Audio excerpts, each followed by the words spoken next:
commerciaux. Quand je dis commerciaux, c'est aussi bien les centres commerciaux, des bureaux, voire même de l'industriel, hein, des entrepôts, enfin ce genre de choses. Essentia, c'est quoi? C'est à peu près 120 000 m² d'espace locatif, donc je pense qu'on peut dire assez facilement qu'on est devant les plus gros aujourd'hui en Maurice. On a à peu près 20 millions de personnes qui nous visitent sur les différents centres tous les ans. On a un taux d'occupation de 95%. Les assets, il y a à peu près 10 milliards de prix pour à peu près 1,1 million de chiffre d'affaires et 658 millions de profits. Donc par rapport à l'année dernière, vous verrez que dans la majorité des cas, nous faisons mieux que l'année dernière. Le Bagatelle reste l'asset le plus important de Essentia, avec une valorisation d'à peu près 5,9 milliards sur les 10,3 dont je vous parlais. À savoir que ce taux d'occupation de 98% se décline avec 100% sur le centre commercial. On n'a pas d'espace disponible sur le centre commercial.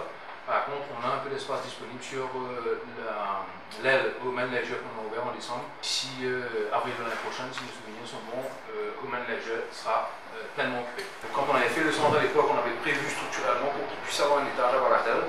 Donc l'idée, ce sera de venir faire un étage sur Orchestra et sur Blue d'à peu près 5 000 m². Sur la partie du premier étage, là, on est en train de plus réfléchir à des department stores, dont certaines marques internationales qui souhaitent venir chez nous, mais qui ont besoin d'espace, et aujourd'hui, on n'a malheureusement pas d'espace à les proposer.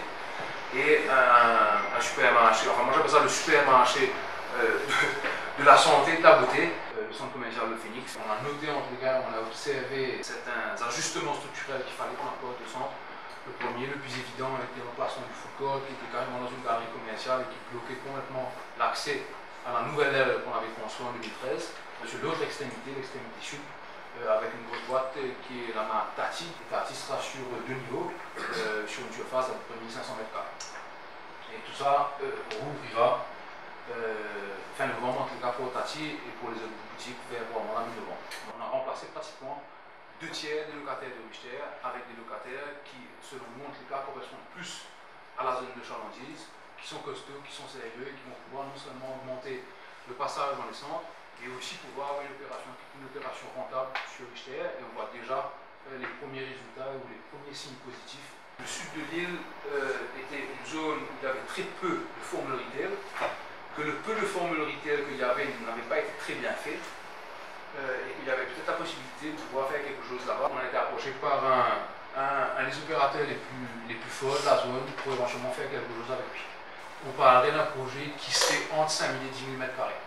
Le rebranding, c'est tout simplement de la prise de conscience qu'aujourd'hui nous avons plein de marques, que ces marques ont parfois un petit peu mal à exister. Depuis qu'en général, on ne connaît pas très bien Essentia, certains appellent le centre commercial à Phoenix Jumbo Phoenix, c'est Jumbo Richter, certains disent même Continent, je crois. Depuis qu'on a lancé le Free Wi-Fi, on a commencé par Bagatelle et puis suivra les autres centres. Et l'application mobile qui sera lancée l'année prochaine, on a pris conscience du fait qu'avec à peu près 600 000 personnes uniques qui viennent ne serait-ce que à Bagatelle par mois, on a à peu près 50% de la population mauricienne qui vient à Bagatelle tous les mois. C'est ça que ça veut dire. Et avec cette masse de personnes, on réalise bien ce qu'on pourrait faire pour éventuellement lui parler, communiquer avec eux, mieux comprendre leurs besoins, mieux répondre à leurs besoins. Dans cette optique, on s'est dit il faut vraiment qu'on prenne un peu de recul par rapport au branding de Essentia et puis par rapport à ce qu'on a appelé ici le master de la stratégie pour voir comment se positionner, comment se structurer, comment se présenter vis-à-vis de la clientèle pour essayer d'être le plus compatible possible avec cette démarche. Bon, qui dit commercial, s'il y a demain une baisse du pouvoir d'achat, etc., tous les centres vont, give or take, tous les centres vont prendre une baffe. Même en mettant une espèce de mammouth comme Bagatelle sur le marché à moins de 5 km de Phoenix, ça n'a pas tué Trianon et ça n'a pas tué Phoenix, ça a juste redistribué les cadres. Le centre commercial de Bagatelle aujourd'hui a une fonction qui est différente de celle de Phoenix, qui est différente de celle de Trianon, et Phoenix elle-même a probablement une fonction qui est différente de celle qu'elle avait avant que Bagatelle n'existe. Donc moi je pense que l'investissement dans le retail, que ce soit à Maurice ou ailleurs d'ailleurs, ça reste un investissement relativement prudent, avec un risk return que je trouve particulièrement intéressant. Généralement, comment ça se passe lorsqu'il y a un client qui est en difficulté? Quelle est la chaîne de news? Cos l'année dernière et Fashion Side cette année-ci.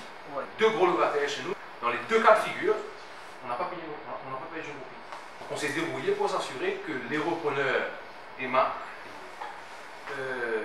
et celui qui partait, en l'occurrence c'est qui, s'assurer que nous nous, à Ascension, on n'allait pas être une seule groupie dans l'affaire.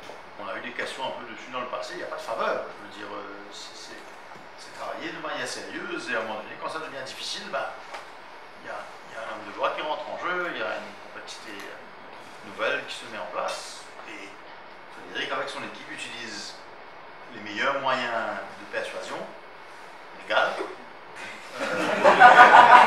Les fameuses boutiques de fashion style, pourquoi je parle de ça? Parce que ce sont des boutiques qui sont dans un segment assez haut de gamme.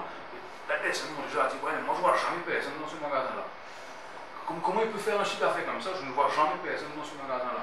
Moi, la seule chose que vous pouvez répondre, c'est ben, il m'a donné son chiffre d'affaires, le chiffre d'affaires est audité. Et puis un magasin comme ça, c'est pas supposé être un magasin qui attire une quantité de monde. Parce que ce sont peu de personnes qui dépensent beaucoup. C'est la nature même de la boutique. Enfin, vous ne pouvez pas faire beaucoup plus que ça. Ce qui est intéressant, c'est de voir, depuis que ça a été repris, c'est de reparler avec les repreneurs de l'affaire et de voir quel chiffre d'affaires ils sont en train de nous donner. Amusant, c'est les mêmes.